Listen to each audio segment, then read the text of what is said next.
Viewer discretion is advised. What up, heel faction? Welcome back to Heel Shit. Why do we call it that? Because bad guys do heel shit. I'm Dark Chords, that's Draven Grimes, this is HSP, and we are talking about the Royal Rumble.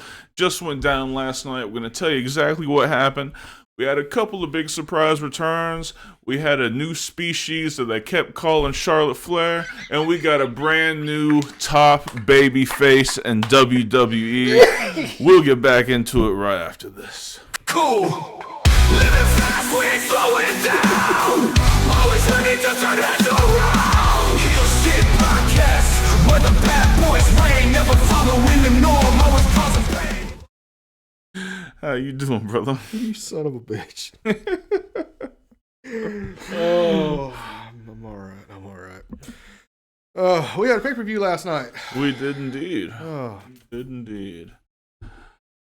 Yes, sir. Before we get into that, how are you doing? I'm doing alright, man. No complaining. Oh, it must be early then. Mm-hmm. Must be early. Yep. Alright. Sure we'll be complaining later. Give me an hour. But that's using motto. Give me an hour. Alright. So, the Rumble was last night. I thought it was a overall good show. I loved it. I loved it. I lost a fuck ton of money last night, but I loved it nonetheless. That's alright. It's your first time betting on it, right? Through this, like a legitimate betting app, yeah. And what app did you use? I used my bookie. Oh, okay. Not a sponsor, but they had it broken down. They had like several subsections of something. For example, the Rumble. Is 1 through 15 going to win the Rumble? 17 through 30 going to win the Rumble? Is an even number going to win the Rumble? Odd number? Who's going to have the most eliminations? Who's going to throw out Roman Reigns? Et cetera, et cetera, et cetera. I lost my ass off. Understand? Off. O-F-F off. Lost it. All right? I lost more money than ass last night. Fuck. Lost more money than ass. All right. Well, you want to get into it? Do you want to go in order? I guess.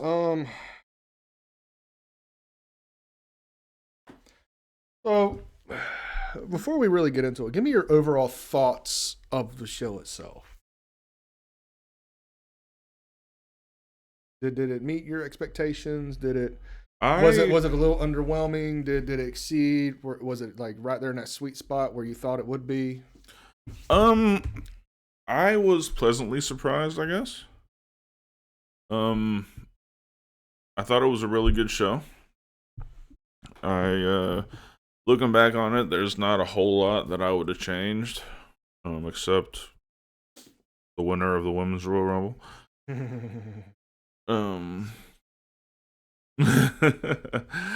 But yeah, no, I thought it was a really good show.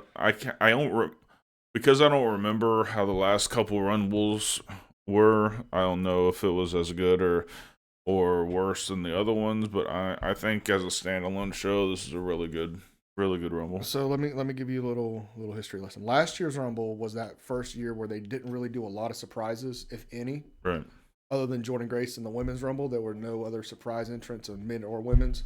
So there was a lot of flack on that. We had the conversation last year about it, about how you were kind of disappointed about it. I was like, I'm kind of okay with it because I'm okay with the boys getting those spots rather than returning legends or so on and so forth. Yeah. I'm still in the same boat this year. 1 or 2 for each Rumble was good. I'm great with it. We had a couple of great returns on the men and the women's side. Loved it. We had the return of the rightful theme music for a certain superstar last night. We'll never fucking complain about that.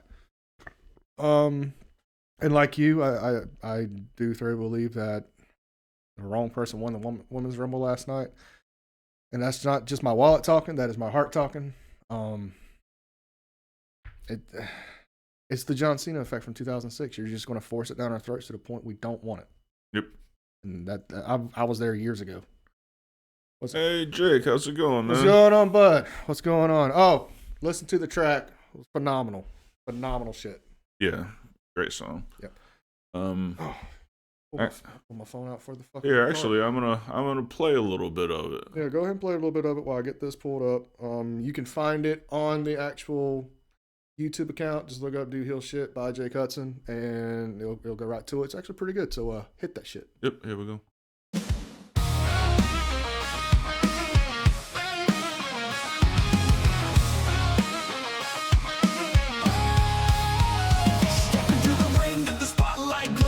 It's a world of chaos fueled by dreams. Podcast vibes with a heel twist. Wrestling news don't wanna miss. YouTube's lightening up the fight. Twitch streams burning through the night. From horror flicks to politics, debating games, we're breaking scripts. We're doing heel shit, living that vibe. Bad guys win, that's the tribe. Commentary cutting like a blade. Dark chords anthem never fades. Bad guys do heel shit, we rise. Stand tall, no need to disguise.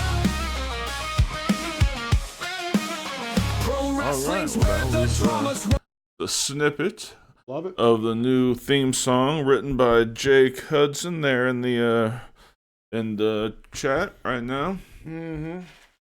Good shit, man. Good shit. So, all right. So, no, I did not. I was not upset about the lack of surprises. Mm-hmm. I think we got enough surprises with the returns. Mm-hmm. I want to talk about how dirt sheets are gonna have to start working a little bit harder. We'll do that after we get Yeah. through with the actual show itself. Yep. But yeah, so overall, very pleased with it. So Women's Rumble. I'm not going to go through all the entrance and the eliminations. Let's just hit the high points.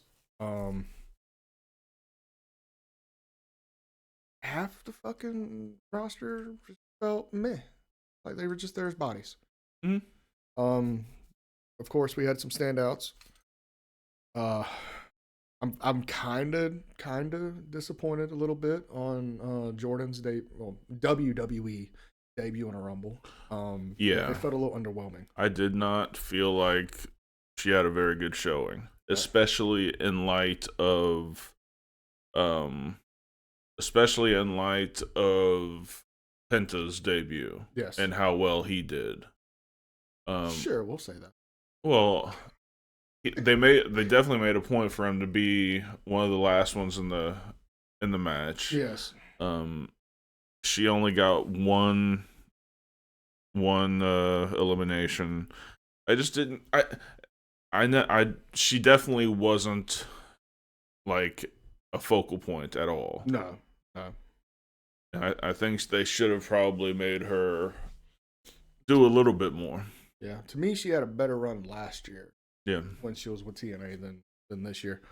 Because she was featured in some mid-ring face-offs, like several of them. Mm-hmm.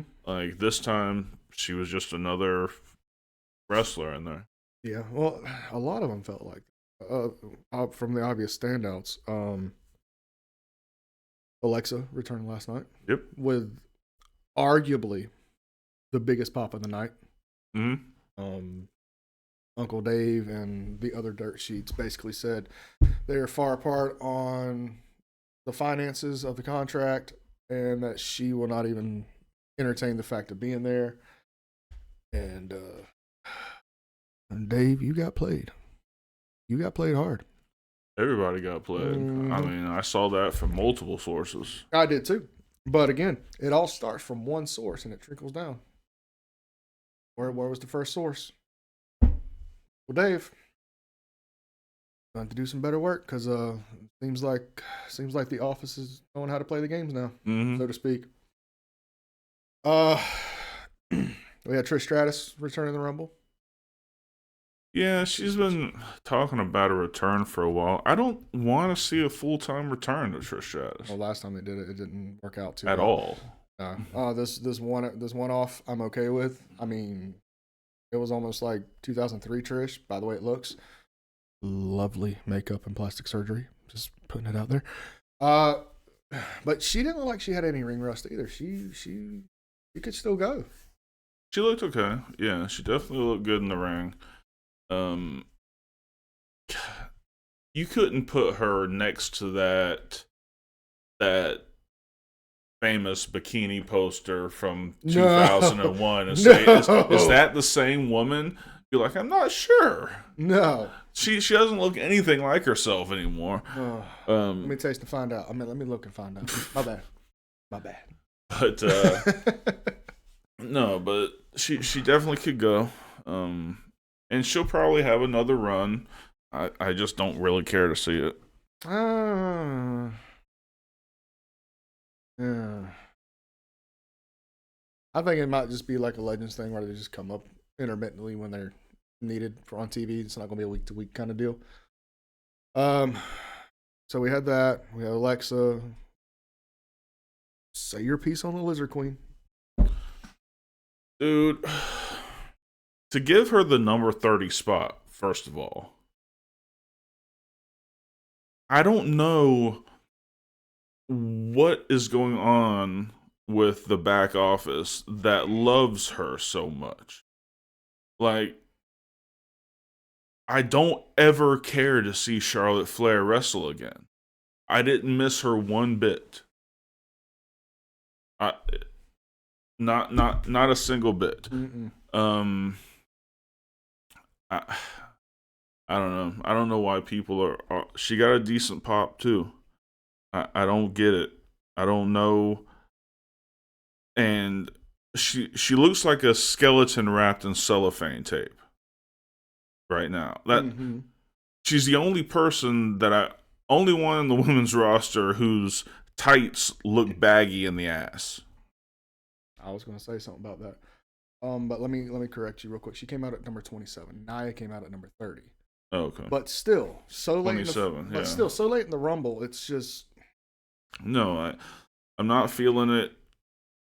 I mean, next time that she goes away for plastic surgery, I hope she just feels like retiring because I'm so tired of. I'm telling you, they're just trying to get her to 16 titles before she's 90%. But she's already at 14. She's only got to get 2 more women's title wins to fucking match her father. I know. But dude, we got to talk. We got to talk about her fucking outfit, dude. Remember when Sasha or Monet fucking tried that shit? What was it, like 2-3 months ago, and it had the same fucking effect, dude. I swore, and I pulled my wife to the fucking TV. I paused it and pulled it too. I was like, did she shit herself? Like on the ass end, it looked like a fucking diaper. Yeah, it did. And she even had the same question, like, I'm asking you. You've changed diapers a lot more recently than I have, so help me out here. No, it was bad, and she looks horrible, and that might be the new healthy look for fucking women. Maybe we're just old school, Maybe we like our women to actually look healthy, but that just no. You want the definition of a healthy, what I call skinny woman, would be Chelsea Green. Mm-hmm. That is like the prototypical healthy woman. And I'm not just saying that because fucking Chelsea Green's hot as fucking fucking simp. Not the point. Out of everybody on that roster, she had like the most prototypical healthy woman look. And I'm not saying, they're all anorexic or two-toned or fluffy. Not the point. Like, I think it's just our mentality and like this new generation. They see that and they see that as healthy, and I just don't. I mean, that's like when Becky went away and then came back after she had the baby. She just looked 100% different, and she never really got that glow back. But she's in phenomenal shape. It's almost the same thing.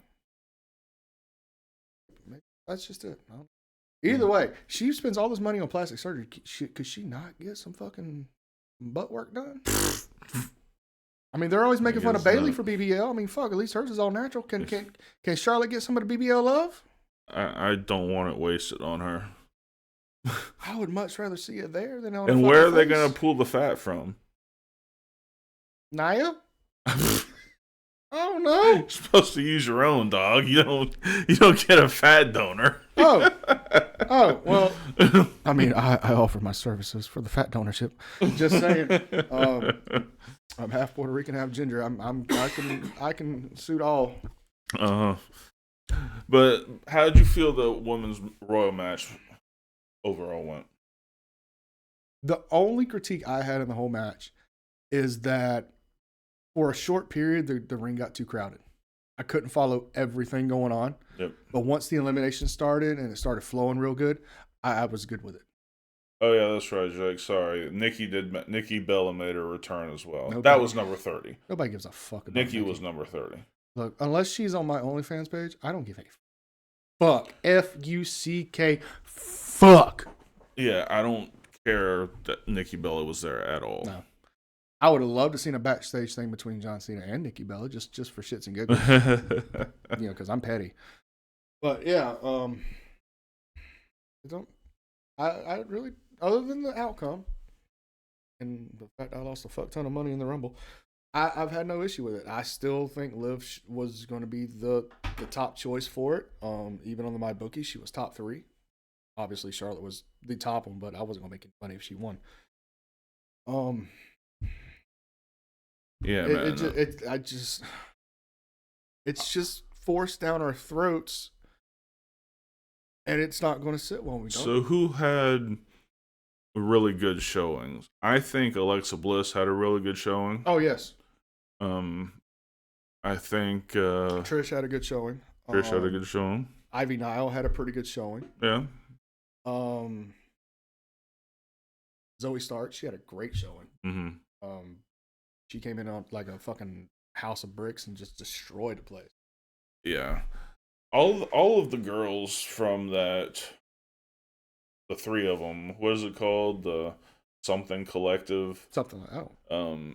Yeah, all 3 of them had pretty decent showings. It's a mid-card female TFK knockoff. Let's call it what it is. Yeah. They all had pretty good showings. I think... well, Sonya didn't really do anything to impress me last night. Like, she was just there to me. Yeah, she didn't do much. But Shanna came out. She always does good in Rumbles. Yeah. Anything multi-man she does great on. I was almost concerned that the airport lost her luggage because it looks like she just went out there in street clothes. Right. Until I started seeing like the logos and shit on her pants. Like, yeah, I'm not 100% convinced. She just had like a normal tank top on that she'd wear out. You know, it's like... Dude, she can be the female Kevin Owens. She can. I mean, she just has that vibe.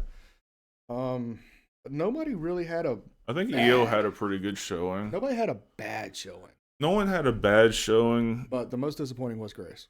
Jordan had a disappointing showing. And I know that they're going to push her really hard, so maybe she was just an afterthought in this match. Mm-hmm. But it still seems like she should have gotten, a little bit more into it. So let me ask you this: with that showing, let me see who eliminated Jordan real quick. They do have the elimination. Julia eliminated her, so it's not what I thought was going to happen. First question: have they decided what brand she's going to? Not that I have heard. Okay. If it is NXT, are you okay with her going straight into the title contention since Julia, the women's champion, took her out?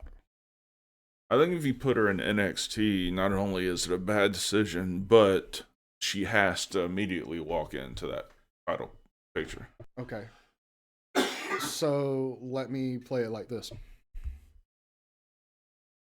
NXT right now, what's the first name that pops up? Like immediately, without having to think about anything. Uh-huh. Anything else? Just the women? No, period. No. You need somebody with star power. Jordan has that star power. So go ahead and make her the face of that division for 6 months or so. Have her drop the title and have her fucking debut at SummerSlam on the main roster.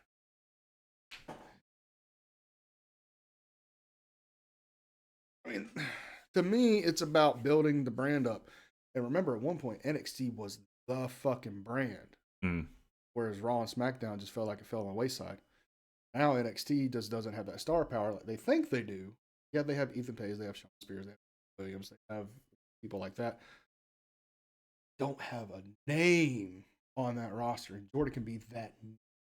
Yeah, she could immediately be that. And I think that's the way they need to run it. Because I'm gonna be real with you. I've watched Julia and Stephanie McCreers, which was also in the Rumble. I've seen their work. They don't need to be in NXT. They need to jump straight to the main roster, put one on one, put one on the other, and when the time comes, you need to bring them together. Bring them together. Otherwise, keep them motherfuckers separated, and do not put them in the tag division. For the love of God, keep them away from the fucking tag belts. Yeah, without question. I don't know, man. Like, I agree, Julia, Stephanie, but I also think Jordan is main roster. I'm not disagreeing with that, but at this point, I'm thinking of it from Raw has Rhea, SmackDown has Cody. What does NXT have? Nobody. They need a fucking name to go with the brand, and I think Jordan can fill that spot good for at least 6 months. Yeah, could be. So anyway, Charlotte wins. How do you see this one going out with Rhea having the world title and Tiffany having the women's title?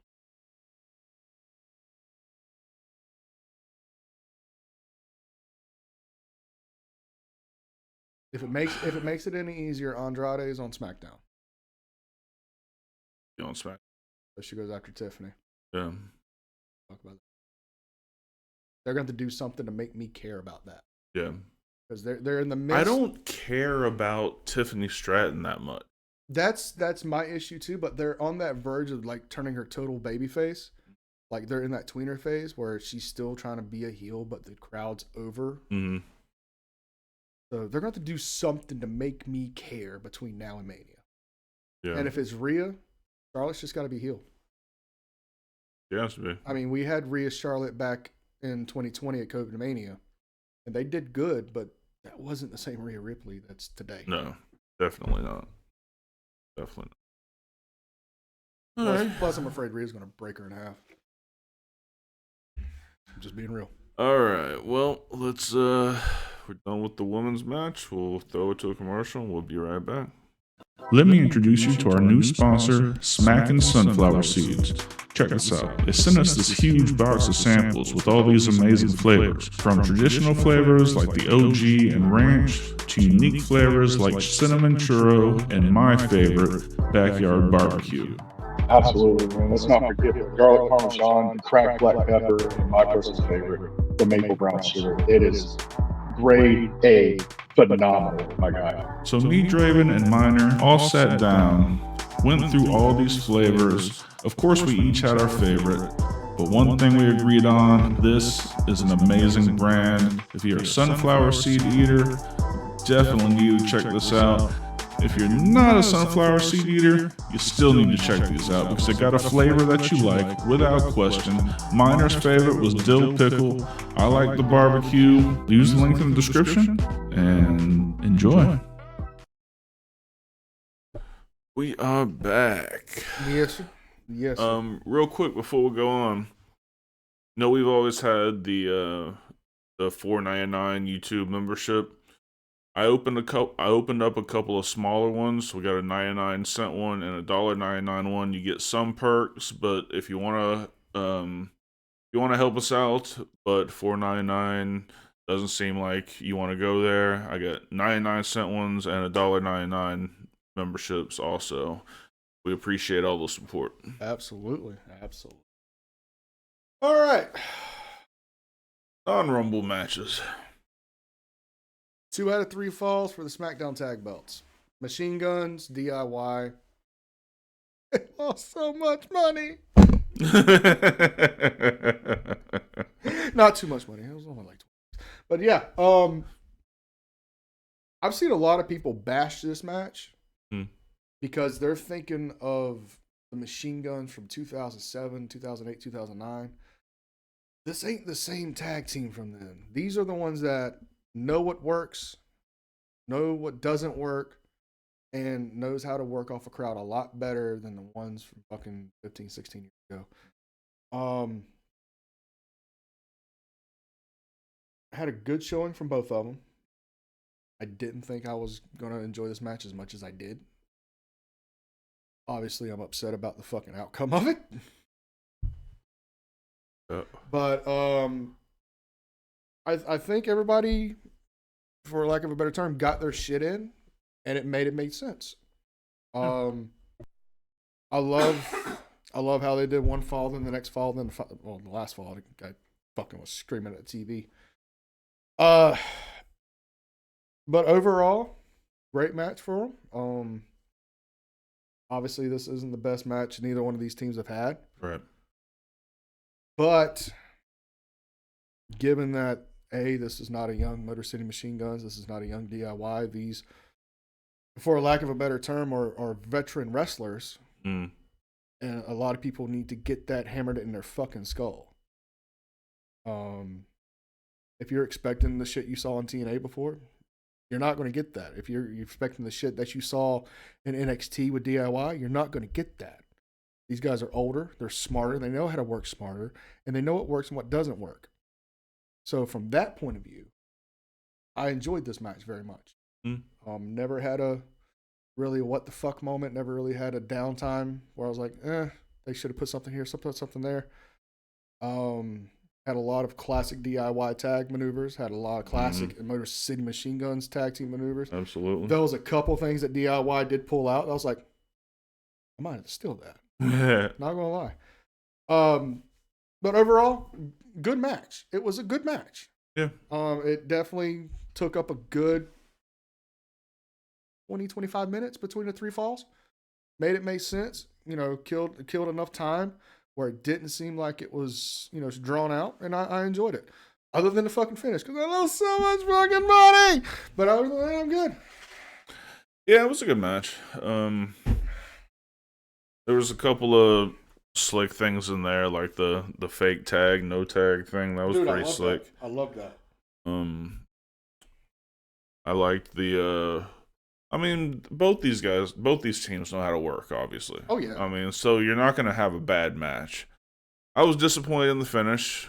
Well, to be fair, DIY was the odds to win. Yeah. They had the odds to win. But considering how they've been flip-flopping the belts here recently, not letting them have too much of a long-term story other than the main belts, I thought it was time. Yeah. Obviously, I was wrong in that booking decision. Yeah, I thought they would win it back as well. I just don't. I'm not a fan of run-in finishes in championship matches. Mm-mm. So I guess that kind of tarnished the match for me a little bit. I don't. I think. I don't know. The match was good. The finish just doesn't sit right with me in a championship match. What, number one contender match? Sure. Not a championship match. Even if the interference was post-match, after the last pinfall, I would have been okay with it. But here's my problem. This is where they kind of booked themselves into a corner. Street Profits did the interference. They are straight up heels at this point. At least from what I felt and what I gathered. You have the Machine Guns, who are diehard babyfaces. It's going to be very hard to turn them heel, if ever. But now you have DIY, who are supposed to be heel, but were attacked by a heel tag team.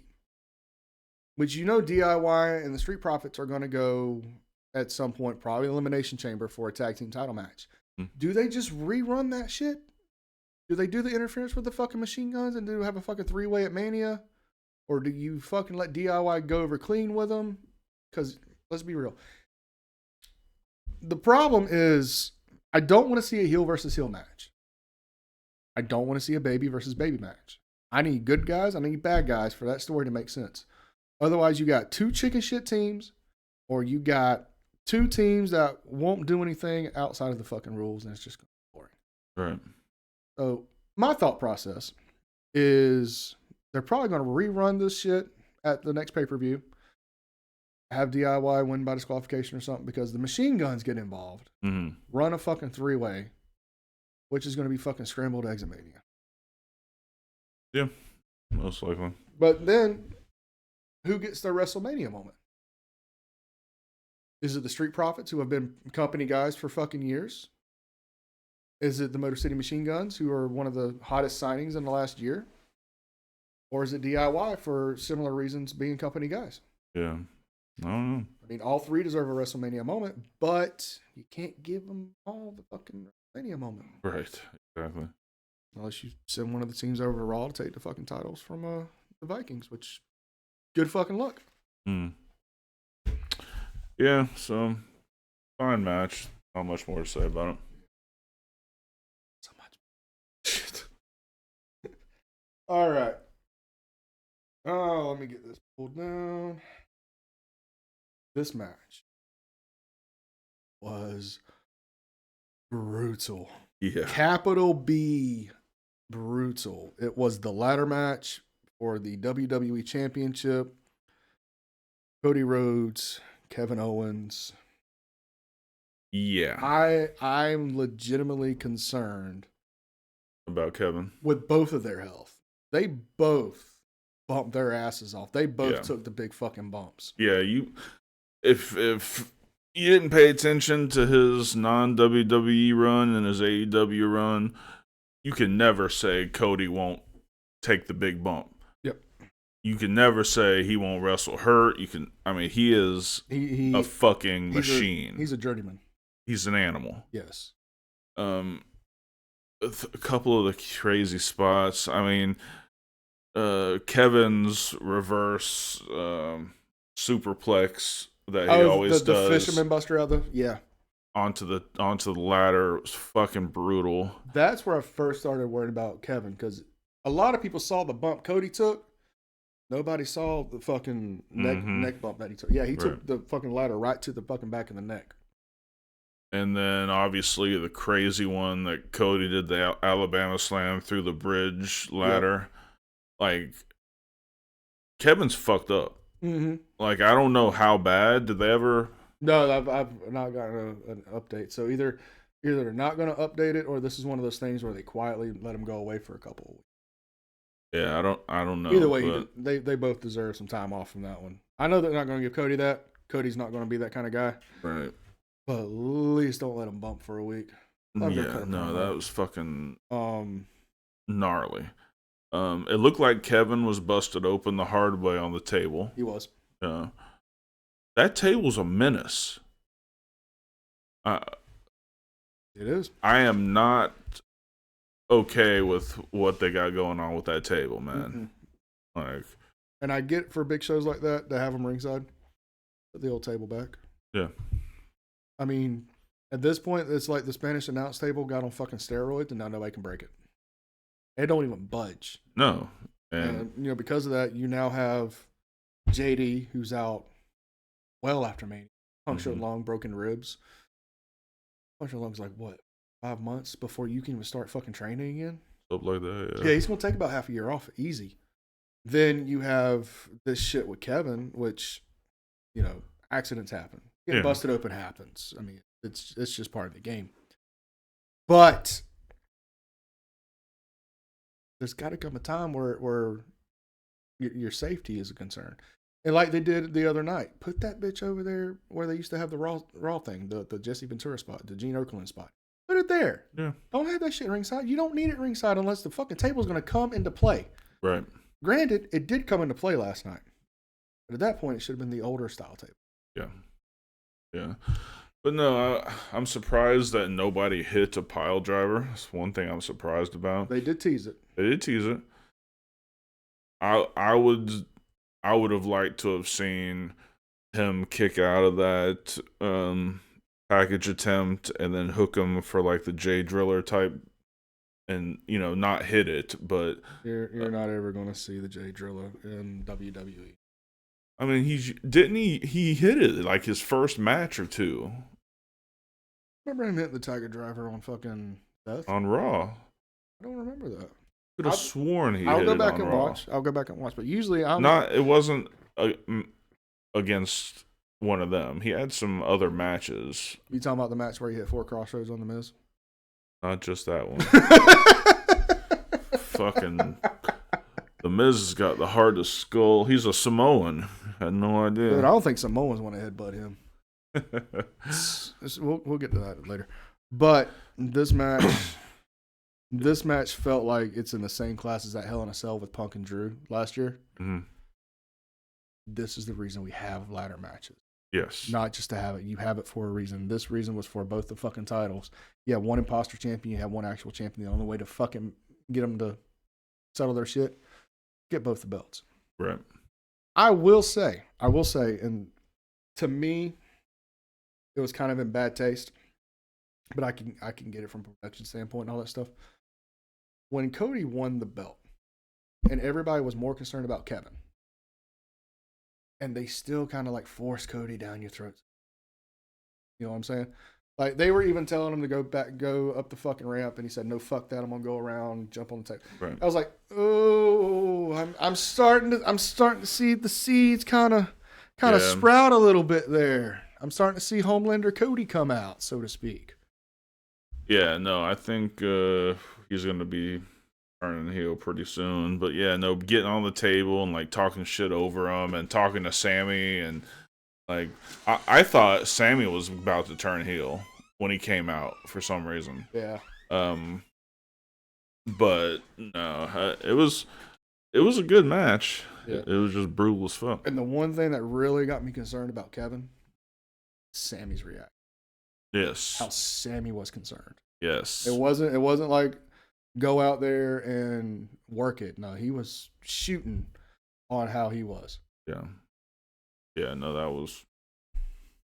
But here's an interesting twist. And this kind of goes into the Rumble thing and who won it. Our turning Cody for that run between them two.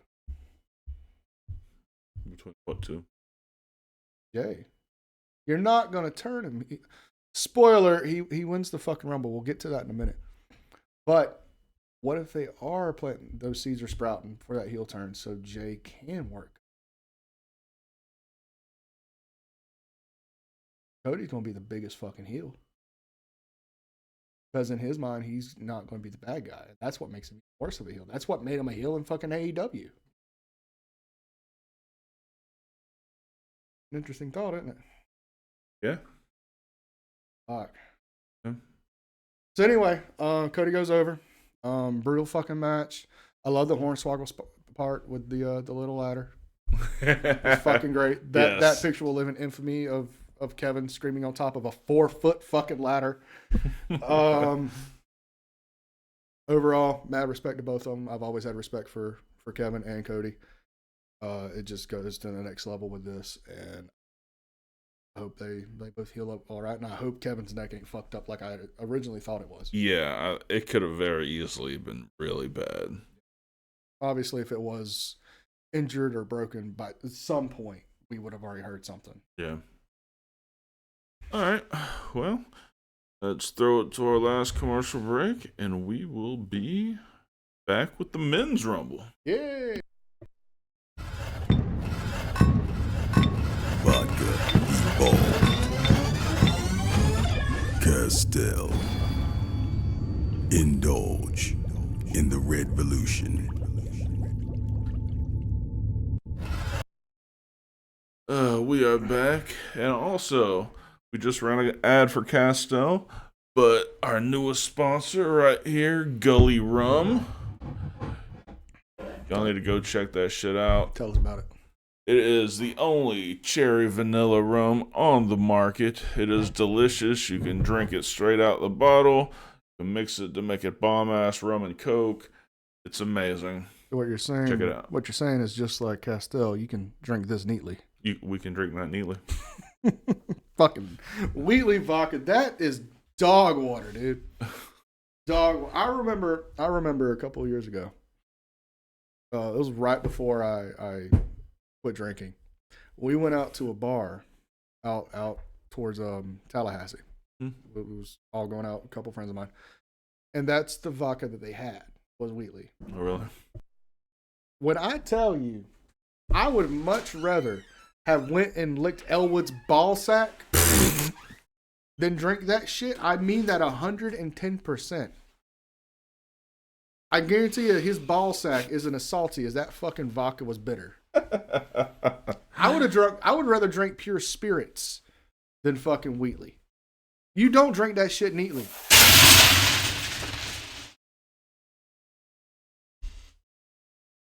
What the fuck?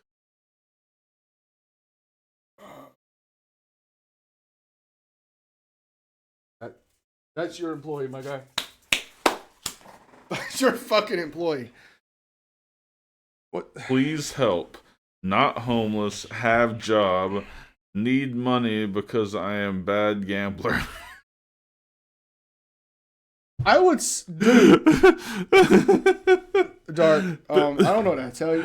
Maybe you could explain this to him, but I think half these coins are Canadian. He's a damn lousy ass fucking gambler. Pretty soon, Canadian coins are going to be worth more than American coins. Well, maybe he's on to something. But for right now, in the state of Florida, fuck me, dude. Oh my God, Elwood. Do you have any hand sanitizer over there? Oh.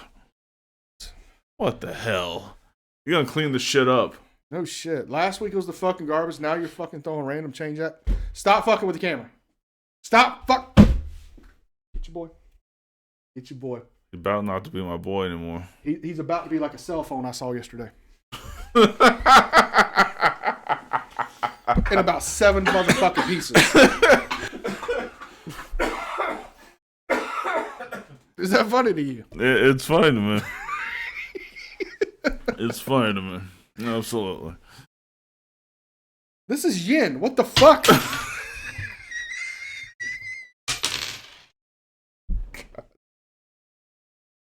You literally have every coin known to mankind. Oh no, there's a quarter. Never mind. He's going to Camarocho. Jesus fuck. Deal with your boy. Thank you, Elwood. I ain't thanking him. God damn it. Gonna break our whole shit. Just because I said his name when I'm referring to fucking Wheatley vodka does not mean he was actually supposed to fucking be here today. I think you said it 3 times. I don't give this ain't Beetlejuice. I think this is what happens like fucking red rum. I ain't getting choked out tonight. All right. So we got the men's Royal Rumble to discuss. God damn. Come on, we gotta get. Money's not supposed to smell. We gotta get through the show. I'm about to fucking start drinking. He's about to end 5 years of sobriety. I'm telling you right now. God. All right, men's rumble. I want to start right there at the beginning. Number 1 and 2, we had Penta and we had Ray. Number 1, number 2. I loved it. Yeah. Until he fucked up. Till he fucked up. Penta, ladies and gentlemen, was the first person eliminated in the Royal Rumble last night. For a shoot, not kayfabe. But they didn't seem to want to count it for some reason. But this was I guarantee this was the reason. Well, both his feet at the same time wasn't on the floor. Bullshit, motherfuckers! I got the freeze frame. Yes, it was. Penta, you fucked up. Yeah, he did. We're gonna just sweep that under the rug. Yeah, no, Penta, they did a spot where they both went over the top and they were supposed to hang off the ropes, and Penta just forgot how tall he was, I guess. He's like, Ray just hangs here. I don't think that was it. I still think this is going back to the rope versus cable thing. Because remember, he's been working AEW, TNA, and all these indies that work cable. I have it confirmed. AEW does use cable. Okay. WWE uses a rope. Do they? Which, if you know, we've worked places like LCCW, Adrenaline, and stuff like that have cables. Where we work with like WWA and New Wave, they use actual ropes. There's a lot more fucking give in that shit than there will be in cable. So I think I'm charting it down to that. Same thing with the fucking leg drop in his debut. I think it's just him still getting used to working ropes. Yeah, could be that. It was great. I did find it a little odd that 90% of the first 10 fucking superstars was all the Latinos in the locker room. I'm pretty sure I blinked and saw Zelina come out for the fucking men's rumble for like a second.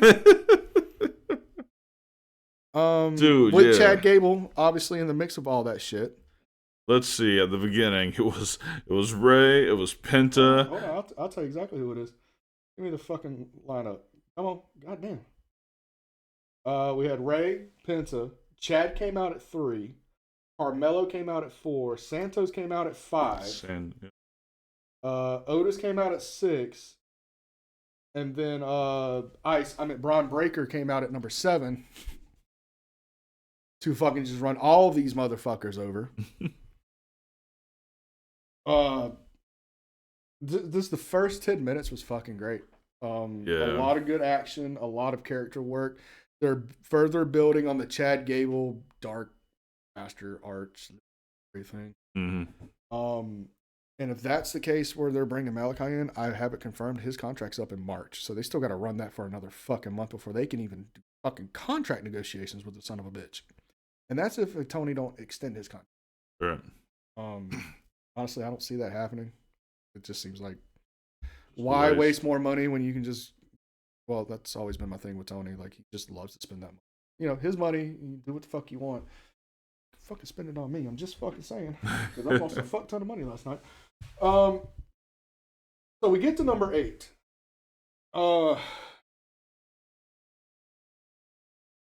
Yeesh. Akira Tozawa was supposed to enter the Royal Rumble. Supposed to come out, yes. But he got the shit knocked out of him. But Carmelo Hayes and was brought right to the back. Which, I applaud Akira. He fucking played that shit perfectly. Yeah, he did. Like, even in the fucking chair in the back, he was still fucking playing it great. Even if he thought he was off fucking camera, he was still fucking playing it good. So Hunter's like, we need somebody for the Rumble. And it's like, for a split second, I was like, wait a minute. They were teasing that shit at the fucking show the day before. I was like, don't tell me he's going to rip that suit off. He don't need it. I don't need him to die. No. Hey, Speed! Speed! Like, fuck. And my immediate reaction is, who the fuck is Speed? The fucking screamer. And then I remember as the dude that got RKO'd at WrestleMania last year. I was like, oh, Speed. Yeah. He got a pop. He got a huge pop. He did. And he got popped huge.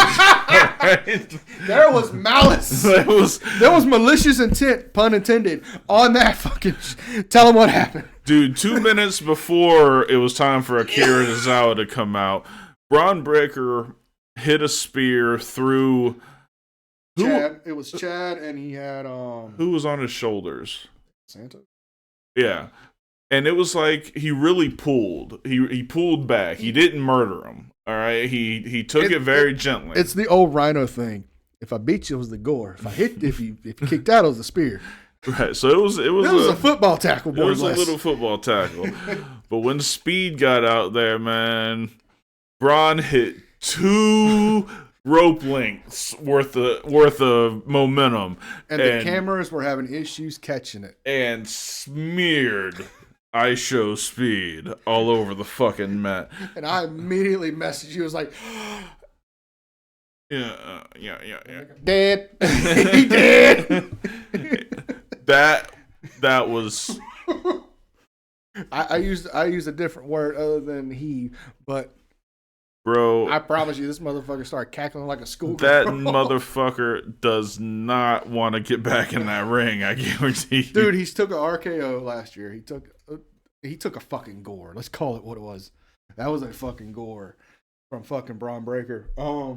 Dude, he went through I Show Speed. Dude, all right? that spear reminded me of 2004 when Goldberg speared through Nunzio. Oh Jesus! Even then, that felt like a work. This one didn't feel like work. This one felt like Speed said something to Braun about Braun's old lady, and he didn't fucking appreciate it. Yeah. Braun was like, what happened to be flipping, saw his stream, and they're like, yeah, I think this Braun Breaker's a pussy. He was swimming. Oh, Speed's gonna be here. Okay. Can I eliminate him? God damn it. Oh, it gets better. It gets better.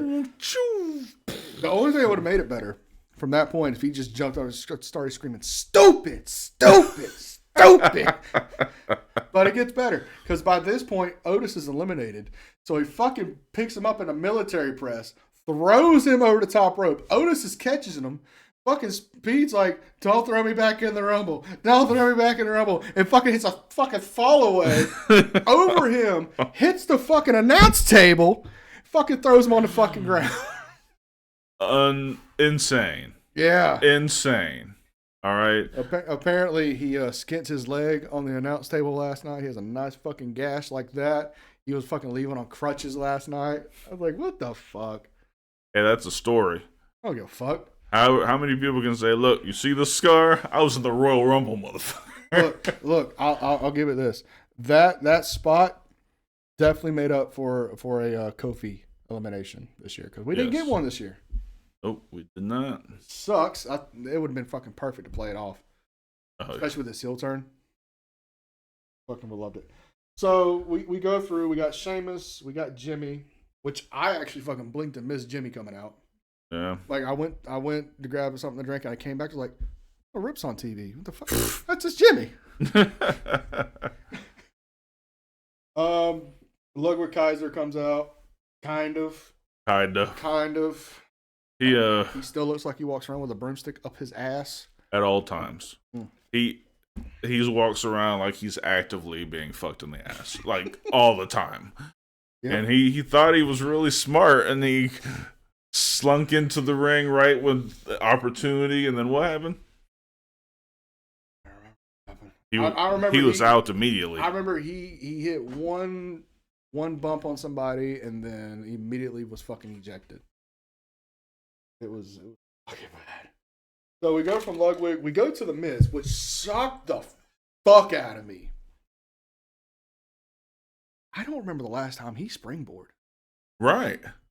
And he's out there. The Miz had a good showing last night. And he's out there working like he's fucking 20 years younger, like he's fucking working in TNA, like he's proving something.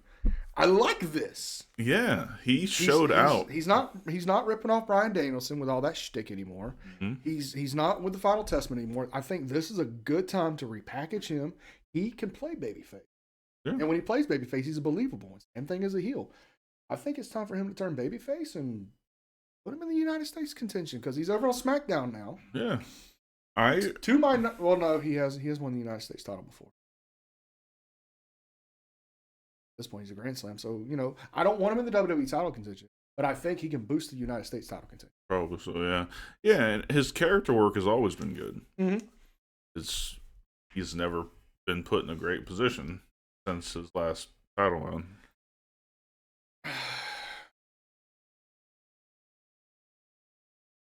You're right. I was thinking back when they did the Talking Smack show and they had that thing between him and Brian, or that shoot, that work shoot. To me, that was his best character work. Mm-hmm. It felt real. If you make me feel like it's real, you're doing something. Yeah. So yeah, Miz showed up and showed out. He really did. He had a good showing. Yeah, most surprising showing. Not entry, but showing. The most surprising showing happened at number 15. Because I said his name and he appeared. Fucking Joe Hendry came out to easily top 3 fucking pops of the night. Yeah. Representing TNA. Now, he was supposed to be on the cruise, the Jericho cruise. Was he? Yeah, they never announced that he pulled out of it. Oh, wow. So, yeah, that was the whole reason I was completely surprised. And by the time this happened, I also realized that fucking Sean Spears didn't come out at number 10, and it broke my heart. He didn't come out at all. No. It broke my heart because they had a prime opportunity. Maybe he shot it down. Maybe he's like, I don't want to deal with that. Yeah. Which is respectable, but I'm petty. I need that on my shirt. I'm petty. Work on that. Yeah. So Joe Hendry comes out, has a nice showing, does a couple eliminations. But number 16, our tribal chief fucking comes out and fucking wreaks fucking havoc. Yeah, he laid waste until Braun. Dude, I'm telling you, man. Braun has some stank behind that spear on Roman. It's like, this is how fucking spear's done. Yeah. You're gonna fucking eliminate me. You're gonna fucking feel this. It's a whole different world when you get hit with a spear. That's a spear. Yes. Like, would you rather take Edge's spear or Goldberg's spear? I'll take Edge's spear all goddamn day. I'll take Billy Sharp's spear all damn day. Like, there's something special about certain people's spears. Braun's got a special spear. Braun doesn't spear you. He spears through you. Yes, he spears the guy behind you. Yes. And that man's smart enough to get the fuck out of the way. So Roman does the elimination. McIntyre comes out. They have the big face off. They beat the shit out of each other. Balor comes out at 18. And I had was no idea. So, dude, I saw the Tron, and I saw the F and the X and X. I was like, "Is that Final Testament?" Yeah, I don't know what the fuck's going on. Next thing I know, I see Finn walk out, which he's been off fucking TV since Saturday night's main event. I believe the first one. So he's not been on TV 4 fucking weeks. So him just randomly showing up with generic ass fucking music. I thought it was some random NXT guy.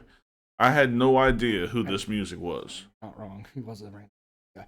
But the music was bad, and I guess was that Judgment Day's music? I don't know because they 'Cause I didn't heard say that- Judgment Day. It said It had Vin stuff on there.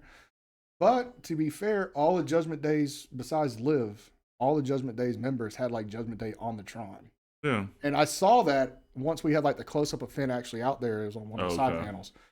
But just going off that one panel in the background, it had an F and 2 X. It's like, is that Final Testament? Like, Yeah, I didn't get it that either. don't sound like Final Testament. And then like I was like, is that Judgment Day's music? Because I heard it when they debuted. I was like, this is dog water. They couldn't get the fucking licensing rights redone. Yeah, no, it's crazy. Which is fine with me, which means we can fucking use it. So fuck you. Finn comes out. He has a pretty good showing. Nothing too marvelous. He does all his stuff. It bothers me by how many workers in WWE now looks like they're still in street clothes. Yeah. And it didn't really catch my eye until I saw Finn next to Drew. Like I remember Finn like working with gear, and I understand reinventing yourself, but it looked like he took fucking MC Hammer's fucking pants, painted them black, put some Nikes on, and called it a day. Right. And it just not a good look for me. Of course, I'm very against people just wearing tennis shoes. Yeah. Now when it's like the Usos or Street Profits or something like that, something that makes sense with their gimmick, their character, I'm okay with it. I'm not really for it still. Like, kick pads are $50. Right. You work for the biggest wrestling company in the world. I'm sure they got some somewhere in a fucking suitcase somewhere since somebody loses their shit. It happens. Mm-hmm. That's just my part. Yeah. But moving on, we had Shinsuke come out at number 19. Didn't really have too much of a great showing. He just had a typical, my body here kind of showing. Mm-hmm. It looked like he was walking like he's about to shit himself the whole fucking way down there. Like his arms were all up like this and like walking side to side. Like, dude, Yeah, you bro. about to fucking shit yourself? It was bad. It was bad. It was. Yeah, dude walking down like, Dude, it come bothered on, me. bro. Like, just let your arms hang. What the fuck? Yeah.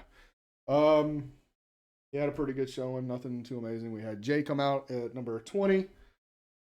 He yeeted every fucking where. Had a nice little fucking pop. Hey, little. Yeah. Little compared to one other person on this fucking show. Nothing really too spectacular right then and there. Then we had 21, which was the returning AJ Styles, which as soon as I heard that music, I was like, yes! They got rid of the shitty fucking remake. Yeah, fuck. For everybody that That doesn't- remix of AJ Styles' song was ass. Yes, straight ass. He brought back his original WWE theme, You Don't Want None, which the only way that was going to make me pop even more if he came back with fucking Get Ready to Fly from TNA. Yep. I probably would have jizzed on the jizz. Saying. I meant the Miz. My bad. Either way. Dude, he looks fucking It great. was great. Still on that horse meat. Definitely on the horse meat. Yeah. I did notice he was kind of favoring that ankle though. Like, Was he? yeah, he wasn't like doing everything he wanted to do. Like, he was still kind of skeptical because it did get an infection back in December, and that's what kind of prevented it. He was supposed to come back right at New Year's, but he had a infection coming right before Christmas, which kind of set back his time frame. But happy he's back.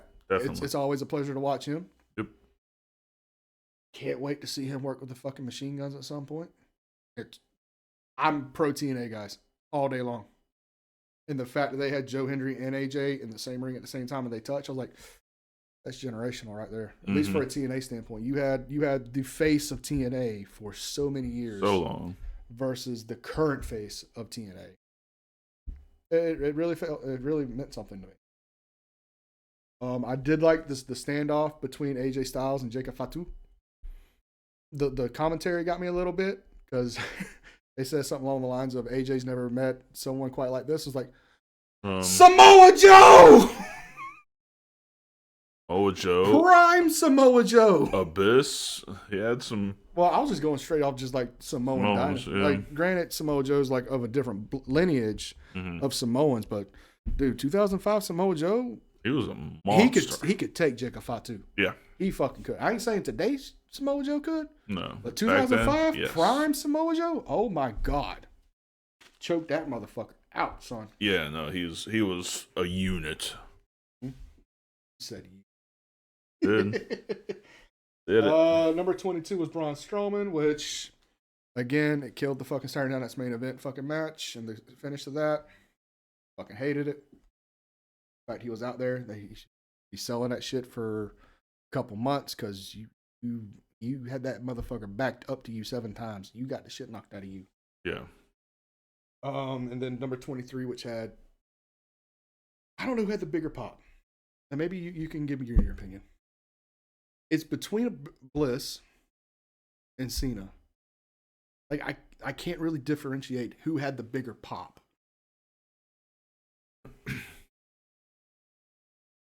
I mean, I think they're both amazing, so I don't know that it matters, but Cena's was deafening. Mm-hmm. His was sustained. Yes. Where Bliss's wasn't quite as sustained, but that shock factor Yep. really was right up there with Cena's return. I don't know. 2 could tie. 1 and 1A. The Cena came out. Didn't really do too much. Well, I was kind of shocked on it. Right? Then the countdown began. He hardly touched anybody. Punk comes out. They have a stare down. Fucking ran the clock. Countdown happened again. Fucking Seth. By that time, Roman's back up. You got Roman, you got John, you got Punk sitting there. Mm-hmm. Fucking Seth Rollins comes out like he didn't take his fucking crazy pills the last 2 fucking weeks and fucking just jumps. He don't give a fuck who he's hitting. He's just fucking swinging, right? And that was a great story. Mm-hmm. You basically had, to me, and I'm not going to say generation, but you had 3 eras of wrestling. You had 2005 to 2010, most popular guy, hands down, John Cena. You have from 2012 to his departure in 2014, the face of the WWE, CM Punk. And then you had this era's face in Roman Reigns, just all sitting there.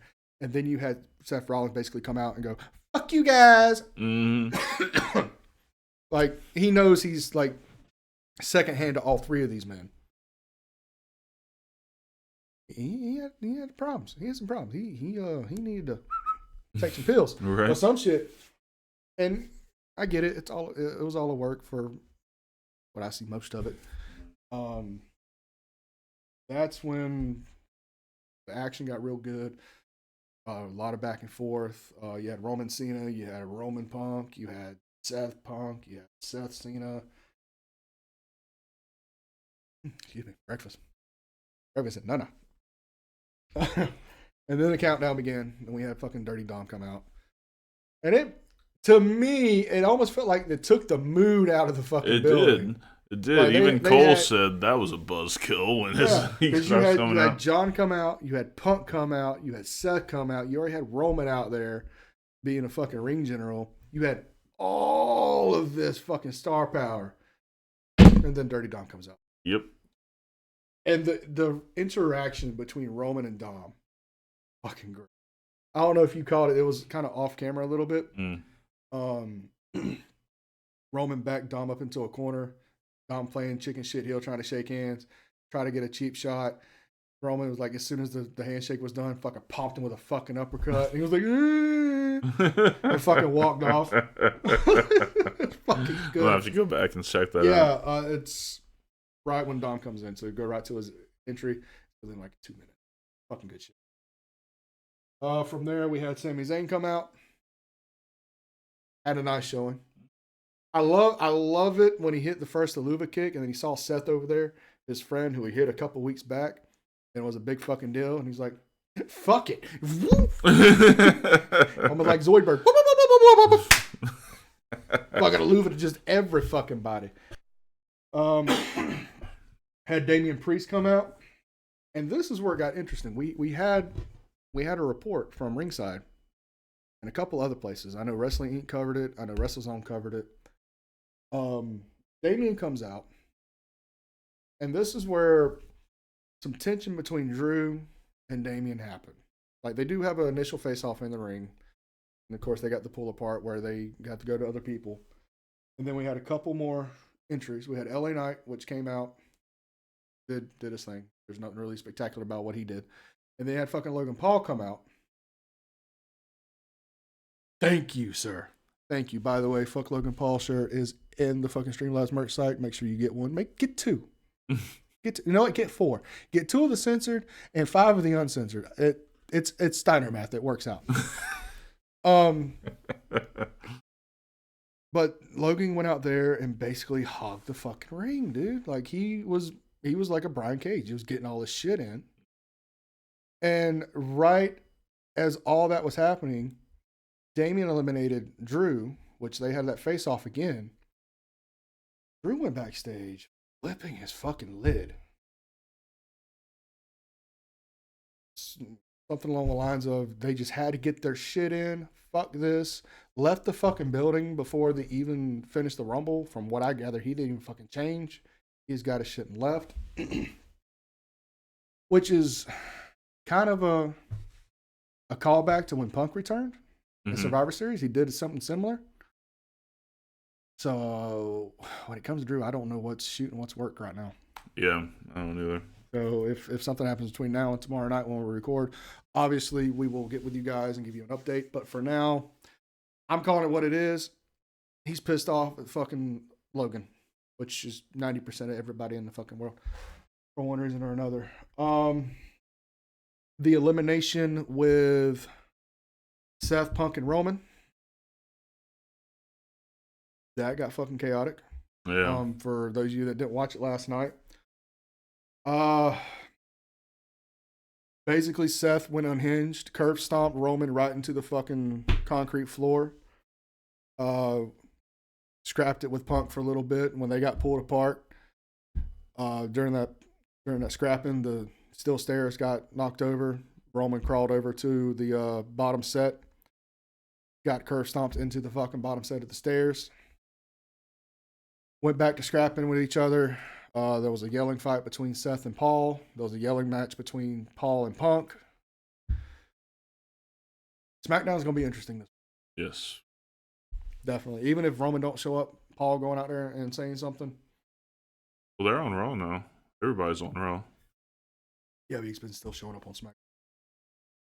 I don't feel they're going to use it on Raw this week because they've already got so much shit advertised already.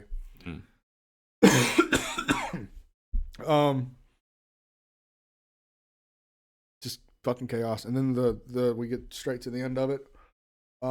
It comes down to Cena and Jay, and at that point, was like, At that point, At that John's point, winning. It's 100%. That's exactly. I looked right at my wife. And Well, said, the final three was Jay, John, and Logan Paul. Oh, I knew Logan wasn't going to win. Oh, I know. So I was at that point. It was like, John's got this. It's not even. It's a no-brainer. Like, Yeah. they should have saved somebody for the end who could realistically have won it. Yeah. And what happens? I mean, also by this time, I was already counting my money that I lost because I had my money on fucking Punk. Put my money where my mouth is, right? Yeah. I mean, that's what I called. So, I like the fireman's carry into the super kick. I thought that was fucking great. And obviously the elimination was fucking great. I fucking popped for it. But I was like, fuck, Dark called this shit. So fucking mad. it was done. They should have just. It was like they might as well just give John the match right now. I mean, with those three left, it's definitely him. Nope. They swerved us. They swerved us. God, Jey Uso won the Rumble, and I'm not mad at it at all. No, I was confused. A little But bit. then I started thinking about it. I was like, oh, they're cooking. And that, ladies and gentlemen, is your new babyface, the biggest babyface in the world right now, Jey Uso. 100%. He has gone from just one of the twins, just him and his brother, He's just the other Uso. just the other Uso, and now he is the top babyface in the world. And we thought he was up there whenever they just did the fucking turn with him. Yeah. When they got the Yeet licensing. Oh, no, sir. No, sir. They're about to print.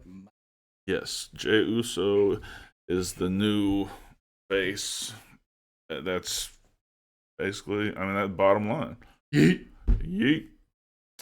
And that was the show. Yeet. So, overall, this is definitely the best Rumbles of the 2020s. yes. And that's including the Rumble before COVID hit. That's with Edge's return and stuff. Great. But this one made the most sense storyline. Yes. But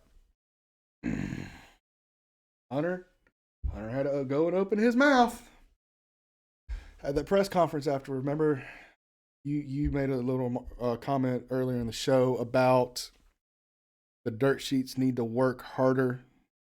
Yes, because Triple H now knows how to play that game. Okay? Nobody on the planet expected Alexa Bliss to come out. I think he's always known how to play that game, so to speak. He just wasn't given full authority to play that game. But maybe this was one of those situations of, let me fucking show you I can play this fucking game. Yeah, because it was brilliant. Mm-hmm. I mean, Alexa Bliss was on another side of the planet. All right, there was no chance she was gonna be there. Yep. And her cute little ass came on right out. I mean, she even played it off on Twitter. I mean, she was posting shit with her baby saying, "I'll be here for a while." Yeah. What was it? 2 days before the fucking Rumble? Something like that? Yeah, man. The dirt sheets they're so far apart on contract terms. There's no chance she's gonna be there. Everybody ran with that shit. Yep, and none of the dirt sheet writers said Alexa Bliss is gonna be there. Yep. And Hunter was asked that question at the press conference. He said, "Listen, there are people out there who think they know people who know people who know people who know this. They don't know anything." Yeah. So now wrestling news is about to become a gamble. Yep. Again. Because it'll be like it was in the fucking 90s. Yep. And I woke up this morning to fucking Meltzer trying to cover his ass, trying to say, what he said last week was taken out of term, and that yes, he said that this might happen. Like, no, the fuck you didn't. Just own the shit. Nobody got it right. Dude. Triple H won. All right. Triple H told you exactly what he wanted to tell you. Which should tell you that nobody in that office is now your friend. Nope. Actually do some fucking journaling. And I'm sure, and I know how much you fucking hate this son of a bitch. But as much as you hate this son of a bitch, he hates Meltzer even fucking more. And I know fucking Bischoff was rolling over cackling. Oh yeah. Oh my god, and fucking corny. Oh my, I can't wait for fucking tomorrow's episode to drop. And not fucking wait. Talk about Meltzer on the show. Oh, dude, they used to be the best of friends until he started putting out quote unquote false content. It was a story about Corny. The Cornette Santino situation happened a few years back at the convention, and he blew it all out of proportion. And Corny and Morella had to go on separate shows and basically say, "No, that's not what fucking happened. This is what fucking happened." So the two guys that were on separate fucking shows that hate each other had a story that corroborated, while Dave's over here, pulling shit out his ass. So ever since then, Corny don't believe him. Bischoff has never fucking believed him. At this point, I don't fucking believe him. Yeah. I mean, if it don't come from Ringside or WrestleZone or Wrestle Inc. or WrestleNomics or Cage Match, not even really Cage Match. I use Cage Match more or less for history. I think Fightful's pretty good. Sean Ross Sapp was pretty good. I've never really used Fightful, but a lot of Ringside stuff comes from Sean Ross. Okay. So, I mean, it's kind of the same deal. All right. Well, we definitely ran over, but I think it was worth it. That was a great pay-per-view. Mm-hmm. We ran the gauntlet in the Rumble. So we will close it out today. You want to do some pleasantries? Sure. Go buy the fuck Logan Paul merchandise at the Streamlabs merch site to fucking help promote this fucking god-awful boxing match. Yes, buy our shit. Go help promote the fucking Logan Paul, Jake Paul fucking boxing match that's going to be... that's already fake. What? Yeah, that's bullshit. Yep. Okay, we're going to be on fucking 2K live streaming in that. I'll fucking make a Jake Paul. Actually, no, we'll just wait until fucking Jake Paul becomes the fucking pre-order content extra bonus thing on 2K25, because both of us are buying the fucking I Love Wrestling Special Edition. If you don't, you're a fucking bitch. Oh, I am. And we're just going to fucking just let the simulation happen. Either way, buy the fuck Logan Paul merchandise. Go buy the TFK merchandise, retro and new. Yep. I just put my order in for the new TFK merchandise. It should actually be here this week. Nice. Buy all our shit. Buy the shit. Buy shit. Don't forget the YouTube memberships. Like he said, we now have the 99-cent, $1.99, and $4.99. Obviously, if you want all the perks, you have to do the $4.99. We will break down the $1.99 and 99-cent one tomorrow night on Heel Shit Podcast. And that's about it. Oh yeah, all socials, all that bullshit. Y'all know this by now. Y'all know this. Y'all have been here. Y'all are trained. Check out the socials. Yeah, they didn't take away our TikTok, so still doing breaking news and shorts over there. So check it out at Heel Shit Podcast. And we will be back tomorrow night for another episode of HSP, where we will be talking about the new Vince McMahon allegations. I'll bring a garbage bag. Yeah. God damn it. So, for Draven Grimes, I'm Dark Chords. This has been Heel Shit. Why do we call it that? Bad guys do heel shit. Peace. Heel Shit Podcast, where the bad boys